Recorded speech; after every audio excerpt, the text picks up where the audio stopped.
सही है, ये इशू है। मैं आपको थोड़ी बारीकियों में चलता हूँ, आपको बताता हूँ कहाँ कहाँ इश्यूज़ हैं, क्यों इनके मसले नहीं हल हो रहे, क्यों मरियम समझती है कि इनके मसाइल जो हैं जो जो जो ये कंसेशंस मांग रहे हैं वो नहीं दी जा सकती। देखिए, सबसे पहली बात तो ये है कि ये बजट के ऊपर जो लड़ाई झगड़ा हुआ कि ये हमें कंसल्ट नहीं किया, ये नहीं हुआ, तो लतीफ़ा ऐसे है कि जरदारी साहब नाराज़ थे, पैगाम गया मोहसिन नकवी साहब लेके कि लतीफ़ा है शहबाज साहब का, जरदारी साहब बड़े नाराज़ थे। अच्छा। कि वो क्यों है? हाँ। को सर वो बड़े नाराज़ है, तुम मिल लो जाके। अच्छा मिल रही? हाँ ओके ओके ठीक है। तो प्राइम मिनिस्टर साहब चले गए जरदारी साहब को मिलने। तो जरदारी साहब को कहा कि सुना बड़े नाराज़ हैं हमसे। बिल्कुल नाराज़ हूँ, तुझे बड़ी ज़्यादती की थी, हमें कंसल्ट नहीं किया, हमें ये नहीं किया, हमें ये पूरा बजट बना दिया, एक मीटिंग हमारे साथ नहीं की, आपने ये नहीं किया बजट के ऊपर, हमने ये हम चाहते थे, हम ये चाहते थे, आपने हमें कंसल्ट नहीं किया। तो शहबाज साहब ने सारी बात सुनी। फिर शहबाज साहब ने कहा जरदारी साहब तो इसमें नाराज़ होने की क्या बात है? तो कहा क्यों ना नाराज़ हूँ, आपने हमें कंसल्ट नहीं किया। उन्होंने कहा तो बजट तो बन गया, हमें भी किसी ने कंसल्ट नहीं किया।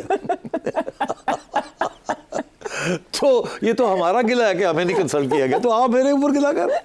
और यूं नाराज़ी दूर उसके बाद उन्होंने कहा चलो जी बेटी आओ जी इको खाते मजबूरियां समझ गए, चलो जी चलो जी चलो। तो फिर चाय पानी हो गया, उसके बाद आगे।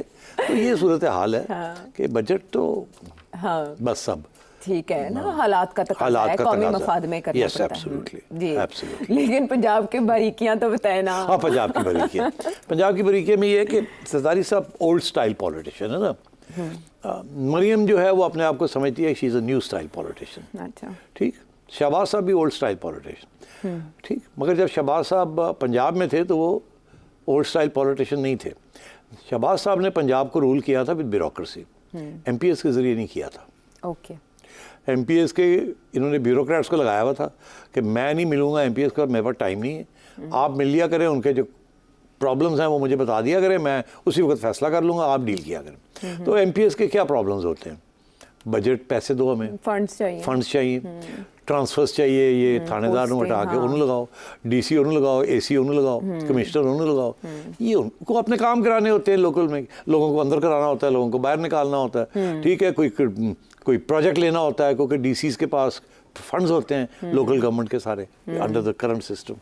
तो ये सारी चीज़ें postings transfers at the local level very important for MPS।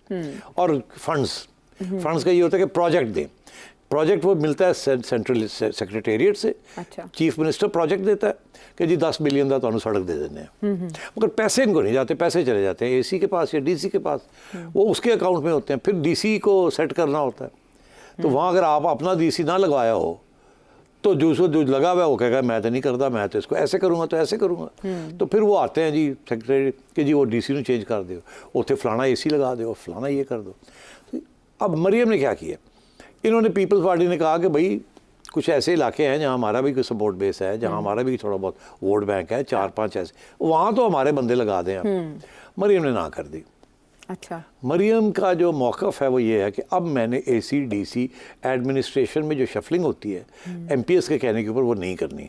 अच्छा। अभी मैंने पूरी न्यूट्रल एक एफिशिएंट एडमिनिस्ट्रेशन चलानी है, मैंने किसी की बात नहीं सुननी, क्योंकि उसको पता है कि हमारे लोग वैसे भी नहीं जीते, तो अब उनकी क्या बात सुननी है। तो वो तो कोशिश कर रही है कि कोई इंडिपेंडेंट किस्म की छोटी रियासत बनाए वो वहाँ, और मेरिट के ऊपर सबको अपॉइंट किया जाए, मेरिट के ऊपर काम किए जाए, मेरिट के ऊपर प्रोग्राम्स लॉन्च किए जाएं। ये नहीं कि MPA कह रहा है तो ये कर दें ताकि वो उस वजह से 20-30% स्कीम ऑफ कर ले, इसलिए नहीं, इसलिए कि सारे पैसे जहाँ लगने हैं वहाँ लगें और सही चीज़ों के ऊपर लगें।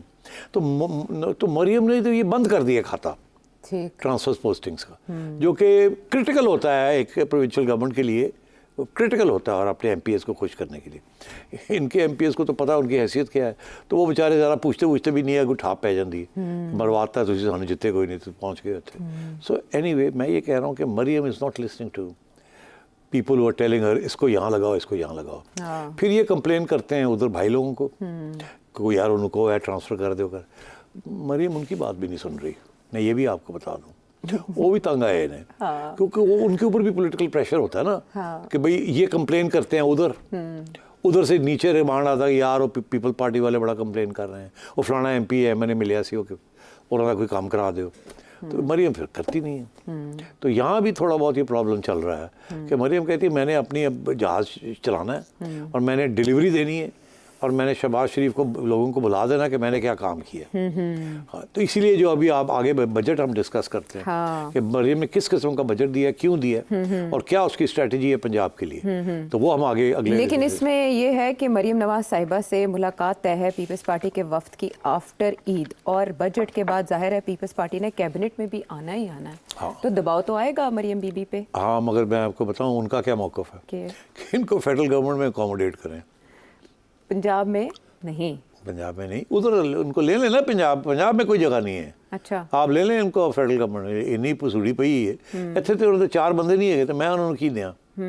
अच्छा, तो वहाँ आप फेडरल गवर्नमेंट उनके वोट के ऊपर कायम है ना, तो आप दें उनको वहाँ जो देना है आपने। अच्छा, अब मुझे क्यों कहते हैं देने को। लेकिन अगर फेडरल में बजट के मामले पर पीपल्स पार्टी शहबाज शरीफ साहब पर दबाव डालती है तो क्या मरियम बीबी पे वो दबाव नहीं आएगा? वो दबाव आएगा ना, मगर डायरेक्ट नहीं आएगा। फिर शहबाज बात करेंगे बड़े भाई से फिर कि मरियम ने कहो ना, हाँ। पीपल पार्टी वाले, तो आगे से मियाँ साहब कहेंगे अच्छा अब ना हाँ करेंगे ना करेंगे, ठीक। हाँ। तो वो जब चले जाएंगे तो मरियम पूछी क्या कह रहे थे। अब क्या रहे थे उनके, वो कोई वो बंदे चंदे रख लो ना दे दो। तो मरियम आगे से फिर कहेगी वो ये है अबू ये नहीं है, अबू ये अबू सुनते जाएंगे, फिर कहेंगे चलो देख लेना। ठीक है, बट दैट्स इट। इससे ज्यादा बात आगे नहीं बढ़ेगी। इससे ज़्यादा नहीं, वो कहेंगे देख लेना। अच्छा, हाँ, एक आध दे दो कोई गल नहीं, हाँ, ठीक, get him of their back. Okay, तो इस किस्म की, और मरियम फिर खींच के देगी। अच्छा, Maryam is going to run her own province. उसको इस बात का एहसास है कि हम फारग हैं, अब हमने ग्राउंड रिकवर करनी है। कल जब इलेक्शन आएगी, जो आएगी एक दिन, तो हम कहाँ खड़े होंगे अगर कोई परफॉर्मेंस नहीं होगा यहाँ, क्योंकि और तो है नहीं इनके पास कुछ देने को। बयानिया तो खत्म हो चुका है ना, वोट को इज्जत दो, फलाना दो, फारग ने, ऐसे ही है ना। तो अब रह क्या गया इनके पास। ये बजट में हम डिस्कस करें। हाँ बिल्कुल, वो डिस्कस करना वो है। अब प्लान ये कर रही हैं कि किसी तरीके से पंजाब की जो खुशहाली है उसकी तरफ तवज्जो दी जाए। लोग 3-4 साल के बाद जो पुराना गुस्सा है वो शायद भूल जाएं, खान और कोई गलतियां करे, और फिर मौका मिलेगा तो हम ये कह सकेंगे हमने ये किया। और ये जो काम कर रही हैं उसके साथ जाहिर है पूरे ख़ानदान जो है ना वो प्रो हो जाते हैं। लैपटॉप जिस बच्चे को मिलता है उसके ख़ानदान के अंदर ये, जिसको हेल्थ कार्ड मिलेगा, जिसको ये मिलेगा, जिसको वो जनरली ये एक तरीका होता है टू बाय लॉयल्टीज़। इलेक्शन से पहले ये करते हैं, मगर यहाँ तो हाल ये है कि इलेक्शन के बाद ये शुरू हो गया। हाँ।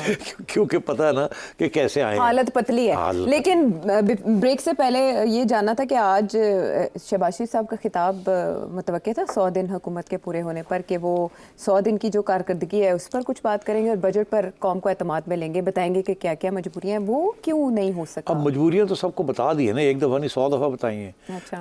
शहबाज साहब ने भी बताई हैं, औरंगजेब साहब ने भी बताई हैं, सारे बता रहे हैं मजबूरी क्या थी और क्या किया और क्या क्यों करना पड़ रहा है। डिफ़ॉल्ट हो जाता, ये हो जाता, वो हो जाता, हमने तो पार्टी को कुर्बान कर दिया है मुल्क के लिए, so on and so fourth. वो तो बातें होती रहती हैं। अब बात यह है कि पिछले 3 माह में क्या किया। 3 माह में ये प्रोग्राम बनाया कि IMF को जैसे भी है घेर के लाना है। अच्छा। और उसके साथ जो तकलीफ हो रही है आवाम को, अब क्या उसके बारे में बात करेंगे। तो मैं ये समझता हूँ कि ये बात करने का वक्त नहीं है। इस वक्त बड़ी तकलीफ में होगी आवाम बजट के बाद। इस वक्त आवाम को आप क्या गोली देंगे, वही मजबूरी की गोली, तो वो तो नहीं चलेगी ना। वो तो आप दे के 16 महीने आपने मजबूरी की गोली दी है, जिसकी वजह से आप आउट हो गए ना, तो आपको तो इन कर दिया गया है। हाँ। तो इसलिए बात यह है कि मेरा ख्याल है वक्त आएगा जब शहबाज शरीफ साहब एड्रेस करेंगे, मगर वो अभी वक्त नहीं है। आपने तकरीबन 2 साल का वक्त दिया था। हाँ, तो अच्छा वो भी है 2 साल 2.5 साल, वो देखने वाली बात है क्या होगा क्या नहीं होगा। बहुत लंबा रास्ता है ये, पता नहीं उस वक्त तक पहुँचते भी हैं वहाँ तक कि नहीं, दरमियान में ना कुछ गड़बड़ हो जाए। कोई आवाम गुस्से में है। ये गड़बड़ तो नहीं होगी ना कि नून लीग हुकूमत से हटे और चांस बाकी पार्टीज को मिले, पीपल्स पार्टी का चेहरा ये नहीं होगी ना। फिलहाल अगर एस्टैब्लिशमेंट किसी को ट्रस्ट करती है तो वो शहबाज शरीफ है, और वो बरकरार है ट्रस्ट। ठीक है, ये एक विनिंग कॉम्बिनेशन है ना शहबाज शरीफ साहब का, मोहसिन नकवी साहब का। तो अभी तो फिलहाल मामला मोहसिन नकवी साहब का विनिंग कॉम्बिनेशन के साथ है, चीफ मिनिस्टर के साथ नहीं है। अच्छा। बाकी सबके साथ है। चलें, ठीक, समझ गई, मैं बिल्कुल समझ गई। अब पंजाब जाएंगे कि ये टैक्स फ्री कैसे हुआ। ब्रेक के बाद आते हैं वापस।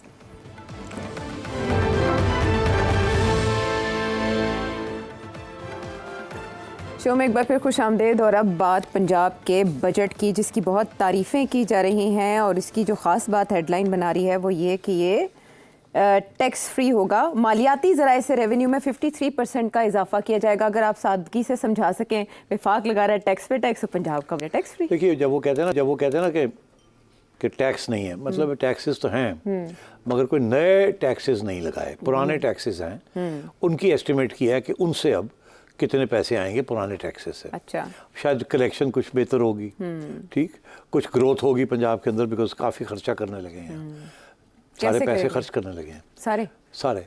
अब तो फेडरल गवर्नमेंट तो नहीं खर्च कर रही ना, उन्होंने तो तनख्वाहें देनी है, ये करना है, वो करना है। इनके पास तो लंबे ही पैसे हैं, ठीक है ना, तो इनके पास जो लंबे पैसे हैं, मरीम ने कहा सारे खर्च करो आवाम के ऊपर। तो इसलिए यहाँ ग्रोथ भी होगी पंजाब में, प्रोविंशियल ग्रोथ होगी। अच्छा, इन्फ्लेशन का मामला जो है वो फेडरल गवर्नमेंट उसका ख्याल रखेगी, और जो टैक्सेस हैं जहाँ लोग गालियाँ देंगे वो फेडरल गवर्नमेंट को गाली देंगे, मगर फेडरल गवर्नमेंट जितने टैक्स कलेक्ट करेगी उसका 55% जो है वो पंजाब गवर्नमेंट को दे देगी अपने 4-5 खर्चे निकाल के। तो पंजाब हुकूमत को जो बजट है कोई 5.5 खरब रुपए का है, बिल्कुल ऐसे ही है ना, 5.5 हजार अरब, तो 55 खरब हो गया। हाँ, ऐसे ही है ना, बिल्कुल 100 अरब का 1 खरब होता है, ऐसे ही है ना, ऐसा ही है। तो फिर ये 55 ट्रिलियन